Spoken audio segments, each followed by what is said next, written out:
Every tutor who had tried to teach Princess Lysara had failed. The young dragon princess lived in a palace of shining crystals on the edge of the star system. Her scales glimmered like molten silver, and her golden eyes seemed to see everything, but speak nothing. She never answered questions, never laughed, never moved beyond the smallest gestures. She was a puzzle no one could solve. For years, the palace had called the best tutors from across the galaxy. Scholars from human worlds, wise aliens from distant planets, and even highly advanced teaching machines tried their luck. They brought books, holograms, lessons, and games. They spoke slowly, loudly, kindly, and firmly. Nothing worked. Every tutor left frustrated, and many left bitter, blaming Lysara for her stubborn silence. Milo, a human janitor, walked quietly down the long crystal halls. He carried his cleaning supplies in one hand and a small bucket in the other. No one paid him much attention. He was not a tutor. He was not important. But Milo liked the quiet places of the palace, where no one was watching, and he often wandered close to Lysara's private chambers. He had seen the tutors come and go, frowning and angry, dragging their books behind them like heavy armor. One evening, as the twin suns of the planet began to sink behind the mountains, Milo peeked through the open door of Lysara's chamber. The princess sat in the middle of the room, a small puppet dragon clutched in her hand. Her eyes followed it as it moved, but she said nothing. Milo noticed that she smiled just slightly when the puppet flapped its tiny wings. It was the first sign of life he had ever seen in her, and it made his chest tighten with curiosity. Milo didn't understand why the tutors had failed. He had never been taught to speak to dragons, but he was good at watching, listening, and noticing small things. He saw that Lysara liked the way the puppet moved. He noticed how her head tilted when something surprised her. He watched her fingers twitch when she was excited. Milo began to think maybe words were not the way to reach her. Maybe she needed something different. The next day, Milo returned with a small, simple puppet of his own. It was a little dragon made from old cloth scraps he found in the palace storeroom. He set it on the floor near her chair and gently made it wave its arms. Lysara blinked slowly and tilted her head. Milo held his breath. She did not speak, but the smallest part of her mouth lifted. It was not a laugh. It was not a word. But it was more than anyone had ever seen before. He tried again the following days. Sometimes he made the puppet dance. Sometimes it bowed or tiptoed like it was scared. Milo spoke softly to the puppet, telling tiny stories of dragons and humans traveling together, learning from one another and protecting each other. Lysara watched him with her golden eyes, her small hands moving just enough to reach for the puppet and then pull away. She was testing him, Milo realized. She was watching him as much as he was watching her. The palace tutors saw Milo on one occasion, kneeling on the floor and making the puppet wave its wings. They laughed quietly behind the columns. "A janitor thinks he can teach the princess?" one said, shaking his head. "Let her stay silent. No one can reach her." They returned to their classrooms and their high-tech lessons, dismissing Milo as a foolish human. But Milo didn't care. He did not do this for praise or position. He did this because he believed that the princess could be reached if someone tried in a way no one else thought of. He liked to imagine stories for her, even if she didn't speak a word. Somehow, even in her silence, Milo felt she understood him. He could feel it in the way her eyes followed the puppet, in the way her tiny claws twitched, in the way she slowly leaned closer. One night, as the palace was quiet and the stars glittered above, Milo whispered to the puppet, "If you want to speak, you must trust someone. Maybe you can trust me." Lysara's eyes widened just a fraction. She did not move. She did not speak. But Milo smiled to himself. It was a start. A tiny start. The human janitor knew the road ahead would be long. The tutors had tried everything else and failed. But he believed humans had one strength no one else had: patience, curiosity, and the willingness to see the small things others ignored. Milo would wait. He would try again tomorrow. And maybe, just maybe, the silent dragon princess would finally speak. Milo returned to the princess's chamber every day, quietly watching and learning. He noticed small things that others had missed. Lysara liked shadows and light, the way sunlight danced across the crystal floors. She liked the sound of the wind through the palace towers. And she liked her puppets. Small, simple toys made from cloth, wood, or thread could hold her attention longer than any lesson or hologram. One afternoon, Milo saw her press a tiny puppet dragon against her chest, her eyes half closed. She was silent as always, but her tail flicked slowly. Milo realized she liked to feel the movement of her puppets. She liked stories, but stories without words. She understood gestures, motion, and emotion more than language. That evening Milo brought 2 small puppets. One was a dragon like Lysara's, and the other was a human figure with a tiny broom in his hand. He moved the human puppet slowly, making it bow and sweep the floor. Then the dragon puppet looked at it, curious. Milo told the puppets a small story with gestures. The human swept the floor and found a hidden treasure. The dragon puppet pointed to it and smiled. Lysara's eyes widened. Her tiny claws twitched. She did not speak. She did not laugh. But Milo saw something more important: attention. Her gaze followed every movement. Her tail moved with the story. Her chest rose slightly faster, like she was excited. It was the first clear sign that she was listening and understanding. Milo decided to observe her more carefully. He stayed in the corner of the room, sweeping the floor quietly while she played. He watched how she tilted her head when something surprised her. He noticed how her eyes softened when a puppet did something kind.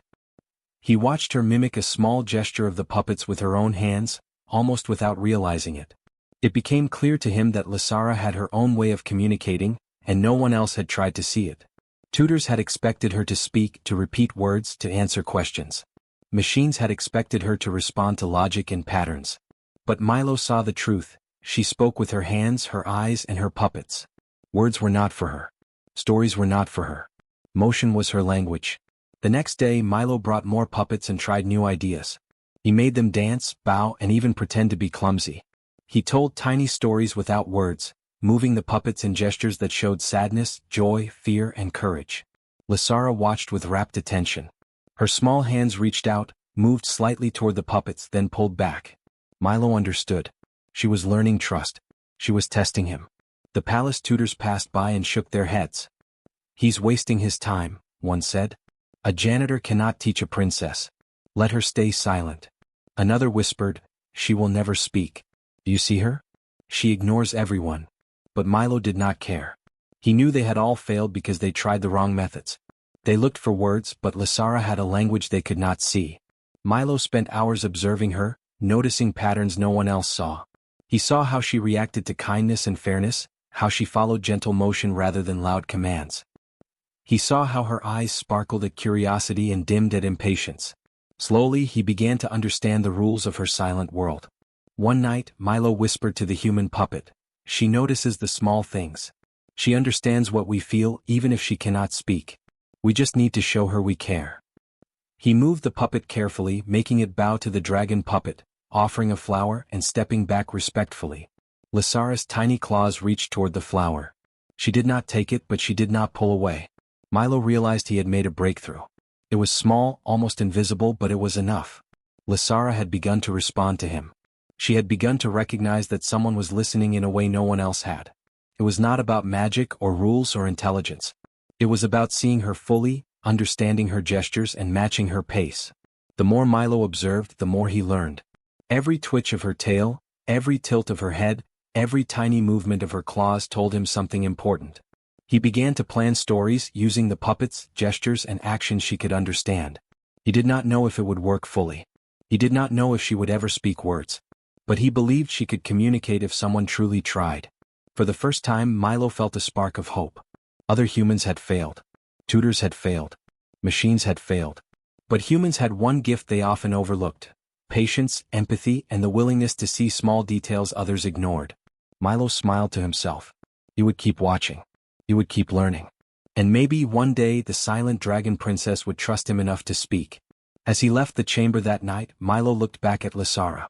She sat still, holding her puppet, watching him quietly. The golden light of the twin moons shone across her silver scales. Milo whispered softly, "I see you. I understand you." Somewhere in her golden eyes, a tiny spark of recognition appeared. It was not words. It was not a sound. But it was enough for Milo to know the journey had begun. And he was ready to follow her, wherever it led. Milo knew that observing Lysara was not enough. He had to find a way to reach her. One morning he brought a new puppet he had made himself. It was small and soft, shaped like a dragon with bright silver scales stitched from cloth scraps. Its eyes were buttons and it could move its wings when Milo pulled a string. He also made a small human puppet holding a tiny broom. He had spent nights sewing them, imagining every movement carefully. He placed the puppets on the floor near Lysara and began moving them slowly. The human puppet bowed to the dragon puppet, then picked up an imaginary flower. The dragon puppet leaned forward as if curious. Milo whispered a story quietly as he moved them. The human wants to be your friend, he said softly. He comes with respect, not power. Lysara's golden eyes widened just slightly. Her claws twitched toward the dragon puppet. Milo saw the smallest flicker of a smile on her face. She did not speak. She did not move much. But her attention stayed fully on the puppets. For Milo, that was progress. He knew she was beginning to understand. Over the next days, Milo created a whole set of puppets. Some were dragons of different sizes. Some were humans, aliens, and even small animals. He gave each puppet a personality and used them to act out tiny stories. The stories showed courage, kindness, patience, and friendship. He moved the puppets with care, making sure every gesture was clear, every emotion visible. Lysara began to respond in her own way. She moved her claws to mimic a puppet's gesture. She tilted her head when something surprised her. Sometimes she even leaned closer, almost reaching for the puppet herself. Milo watched quietly, careful not to push her too far. He learned that trust could not be rushed. Every small action mattered. Every gentle gesture built a bridge between them. The palace tutors passed by one day and stopped when they saw Milo kneeling on the floor, moving his puppets. One whispered, "What is he doing? A janitor playing with toys?" Another laughed, "Do you really think a princess will learn from this?" But Milo ignored them. He did not need their approval. He had discovered something they had never seen. The princess could communicate, but only on her terms. Milo experimented with new ways to tell stories. One puppet would pretend to stumble and fall, and another would help it up. One would be scared and hide, and another would gently guide it out. Milo spoke softly as he moved the puppets, letting them show fear, joy, anger, and kindness. Lysara's eyes followed every movement. Her tiny hands twitched, sometimes reaching toward a puppet, sometimes mimicking its motion. She had begun to learn the meaning behind each gesture. One afternoon, Milo noticed something extraordinary. Lysara picked up a small puppet herself and moved it slowly across the floor. She did not speak, but her eyes glimmered with concentration. She was telling a story, her story using the puppet. Milo's heart raced. This was the first time she had acted without him guiding the movement. She was beginning to express herself.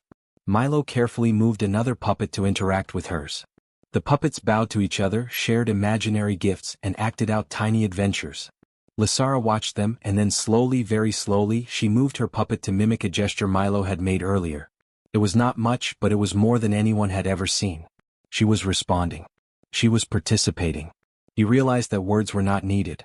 Stories could be told through motion, expression, and imagination. The puppets were the key to her world. They allowed her to speak without speaking. Milo understood that no tutor, no machine, no alien method could reach her because they had all tried to force her into words. But motion, imagination, and empathy could reach her heart. That evening, Milo whispered to the puppets, "We will show her the world, one story at a time. She will see that she is not alone." Lysara watched intently, her eyes shining softly in the light of the palace crystals. Milo moved a puppet to bow, then gently tapped it forward. She reached out with her tiny claws and moved her puppet in response. A spark of connection had been made. Milo knew the journey was still long. Lysara had not spoken yet. She had not laughed aloud. But he had discovered a language she could understand. A language of puppets, gestures, and trust. He had begun to see the personality behind the silence. She was curious, intelligent, and cautious. Most importantly, she was beginning to trust him. The palace tutors had all failed because they looked at the princess as a problem to solve. Milo had succeeded so far because he saw her as a person, not a challenge. He did not care about titles or status. He cared about understanding her, even if it meant kneeling on the floor for hours, moving tiny puppets across the crystal floors. Milo smiled quietly to himself. He knew tomorrow would bring new lessons and small surprises. Every twitch of her tail, every tilt of her head, every movement of her hands was a story waiting to be told. And through these stories, the silent dragon princess would begin to speak, not with words yet, but with trust, understanding, and connection. For the first time, Milo felt hope. The impossible task was no longer impossible. He had found a way in. The puppets were the bridge, and through them humanity's patience, creativity, and empathy could reach where authority and knowledge could not. That night, Milo left the chamber, careful not to disturb her. He glanced back at Lysara, who held a puppet in her hands, staring at it with golden eyes full of curiosity. Milo whispered softly, "We are learning together. You are not alone." And in that quiet moment, Milo felt that the first true connection had been made. The journey of trust, patience, and understanding had begun. Milo knew it was time for a bigger step. He had spent weeks observing Lysara and using puppets to tell small stories. She had begun to respond, to show curiosity, to move her hands and interact with the puppets on her own. Now Milo wanted to create a story so clear, so alive, that Lysara could not ignore it. He gathered all the puppets he had made, dragons, humans, and small animals, and arranged them carefully on the crystal floor of her chamber. He whispered to himself, "This is it. One story, one chance." Then he began. The puppets moved across the floor, acting out a tale of courage and friendship. A small dragon puppet was lost in a dangerous forest.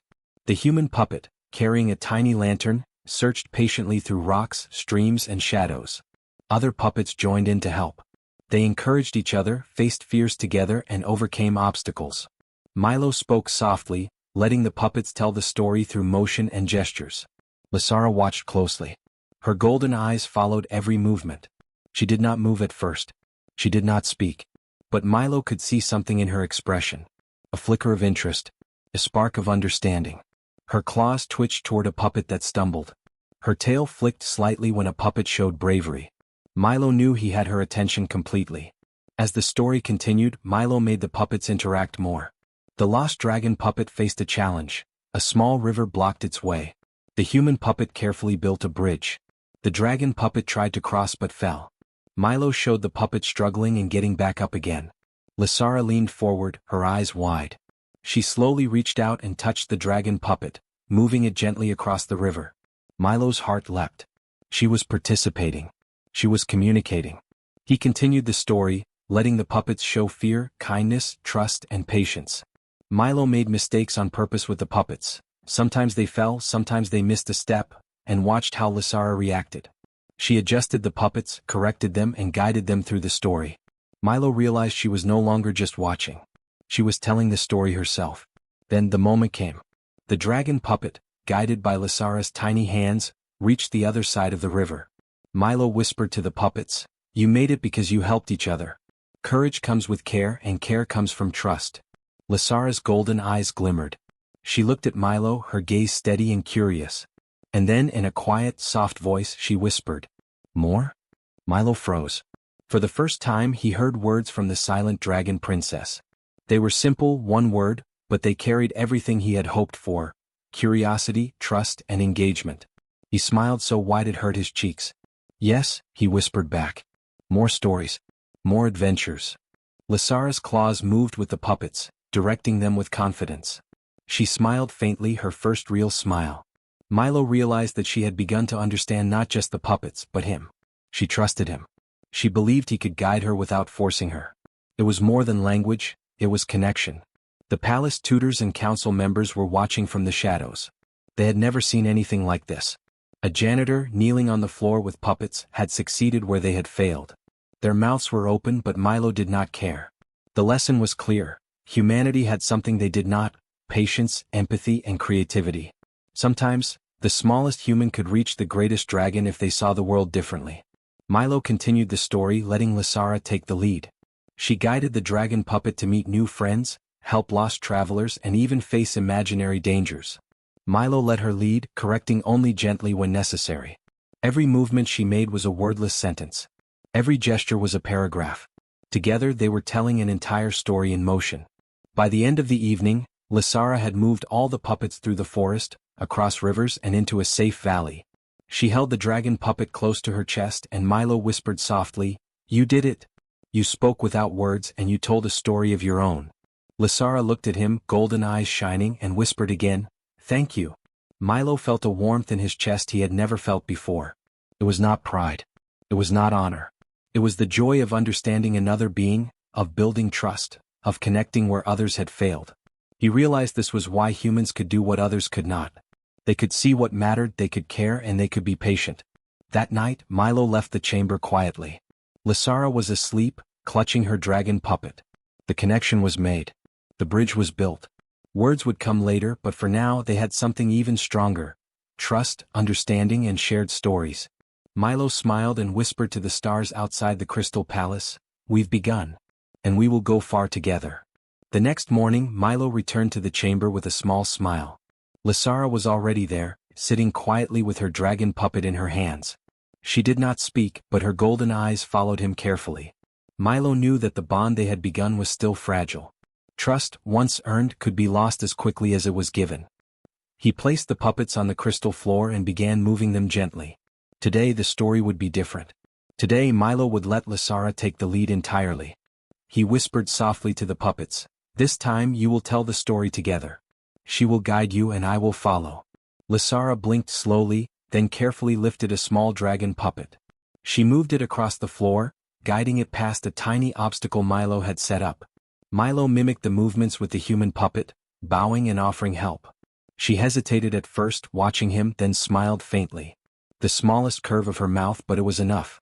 Milo felt a warmth in his chest. Over the next hour, Lysara began to move the puppets with confidence. She acted out courage, kindness, and clever thinking. Milo followed her lead, letting her gestures tell the story. At times she would pause, tilt her head, and adjust the puppets, and Milo would mimic her movements with care. The room was alive with silent communication. No words were needed. Every motion, every glance, every twitch of a tail spoke volumes. Finally, Lysara held the dragon puppet close and looked at Milo. Her voice was still soft but clear. "More stories," she said. Milo's heart leapt. She was not just repeating a word she had learned. She was asking, requesting, showing curiosity.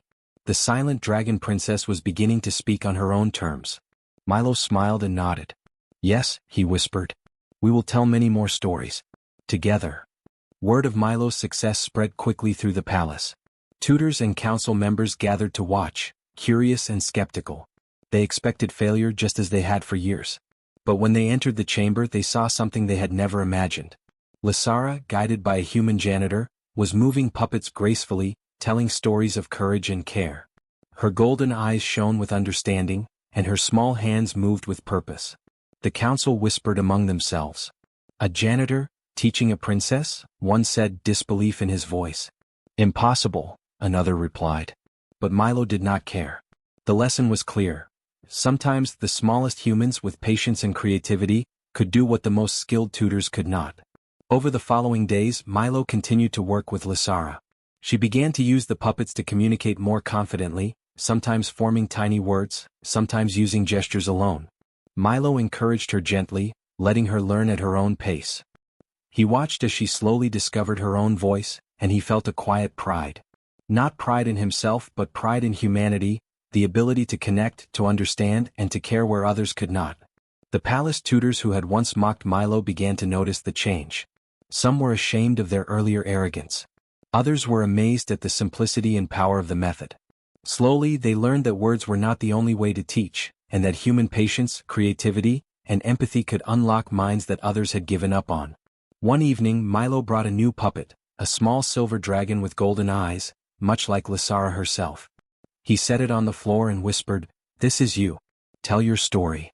Lysara picked up the puppet, her tiny hands steady. She moved it across the floor, acting out a story of a brave dragon who faced challenges, made friends and found joy in the world. Milo followed her movements carefully, letting her guide the tale. When the story ended, Lysara looked at him and spoke clearly for the first time in full sentences. "Thank you, Milo. You see me. You understand me. I can speak because you listened." Milo felt tears sting his eyes. She was not just speaking words, she was expressing trust, friendship, and gratitude. Humanity had reached where nothing else could. The palace council decided to honor Milo, not for his title or position, but for his human qualities. They praised his patience, his creativity, and his empathy. Milo remained humble. He knew it was not him alone who had succeeded, it was the connection, the willingness to see Lysara as she truly was, that had made the difference. From that day forward, Lysara began learning more actively. She spoke more often, laughed, and even taught other young dragons with Milo's guidance.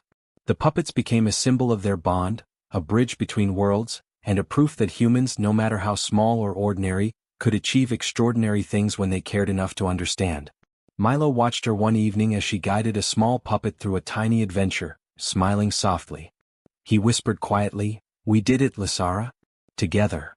She looked at him, her golden eyes shining, and said, "Yes, together. Always together." In the quiet of the Crystal Palace, A human janitor and a dragon princess had changed each other's worlds. One had learned patience and trust, the other had learned the power of understanding. And somewhere in the universe, a simple truth had been proven again. Humans, with their curiosity, empathy, and creativity, could accomplish what no one else could. The silent princess had spoken, and humanity had shown.